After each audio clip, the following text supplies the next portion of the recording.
Honda Forza 125 Pure Luxury in 8-liter format. Honda thoroughly renewed the Forza 125 for this season. Even if it is not obvious at first glance, the new luxury 8-liter is visually modernized. Its safety features are increased and the already practical features such as the electrically adjustable windshield are improved even further. You should not reduce a person, a motorcycle or a scooter to a single feature, even if it is positively outstanding. I don't want to do that with the brand new Honda Forza 125 either. Right at the start of my review, I want to talk about a feature that the predecessor already had, but something that a lot of touring motorcycles still only dream about. The little Forza has an electrically adjustable windshield, and not just any puny little disc that shifts just 2 or 3 centimeters. No, the predecessor Forza already boasted a proud 140mm adjustment range, and now the new Forza 125 even has 180mm. And the best thing about it is that the powerful electric motor hardly needs more than 2 seconds for this whole 18 centimeters, while this procedure extends to downright marathons even on designated touring machines. Finally, the screen is also almost straight and completely smooth without any annoying waves or edges that you couldn't see through.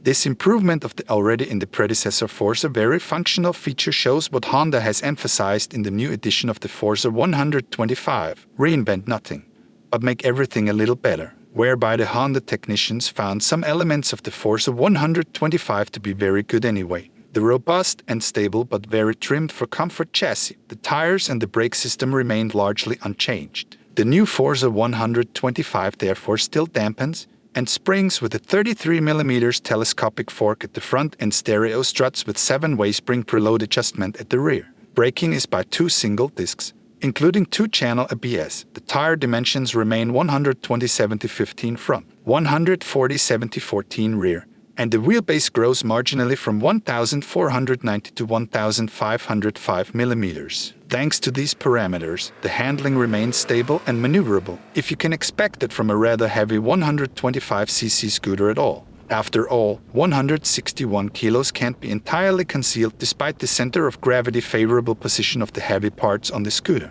Nevertheless, the Forza 125 provides exactly what you would expect from a luxury scooter: plenty of comfort and a pleasant seating position at a height of 780mm. Nevertheless, we can still be curious, how well or poorly does the new engine propel the 161 kilo ready to ride?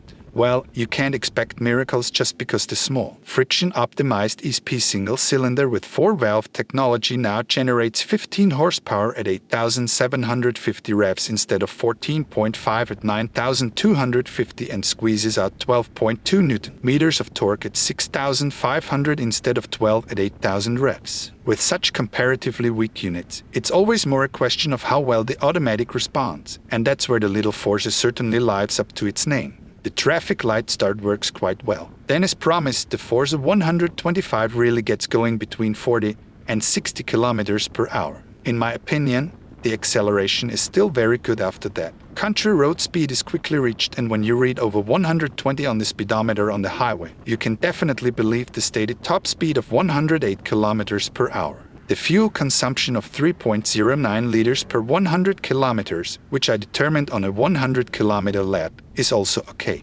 After all, I didn't go easy on the Forza 125 in any way. I can excuse myself to my role as a tester. The start-stop system is now also a really fine gimmick. It won't save liters of fuel immediately, but calculated over a few thousand kilometers in city driving conditions, it certainly adds up to a few liters. Moreover, it works so harmoniously that you can confidently leave the system activated. So the Forza 125 not only proves to be an excellent commuter vehicle, but thanks to some special features even a good touring scooter if you only have an A1 license, or a car license, or simply don't need more power. Because in addition to the excellent wind protection and scooter-typical excellent leg protection, you can also take a lot of luggage with the Forza 125. Under the seat fit 2 full-face helmets, and around it still other utensils. And if you need even more space, you can add the optional smart box, which probably gives you around 100 liters of storage space. Besides the electric windshield, again something that many touring motorcycles can only dream of. Incidentally, the name Smart for the top case comes not only from the fact that the case can swallow so much while looking smart, but also because it can be controlled with the smart key system of the Forza 125, activation of the ignition, starting and also opening of the fuel filler cap and smart box. Also smart, although not built into the name, is the USB charging plug, which now replaces the outdated 12-volt socket of the predecessor Forza. As before, the charging option is located in the left storage compartment in the front fascia, which can even accommodate longer bottles thanks to its cavernous depth. The gauges are easy to read and have the usual sober design familiar from such luxury scooters, more in the car style rather than with playful TFT displays. I almost forgot the increased safety mentioned at the beginning. The new Forza 125 now has the in-house traction control HSTC on board as standard, just like most big Hondas. Of course, it's fair to ask whether you really need this feature on a 125cc scooter, whose power delivery I've previously described as good, but by no means exorbitant. However, if you're considering purchasing the Forza 125 as an all-season commuter bike, you might find yourself in slippery situations, even with a 125cc scooter, where traction control would protect you from going downhill. In any case, based on the many clever and practical features, there's nothing to stop you from using the new little Forza 365 days a year.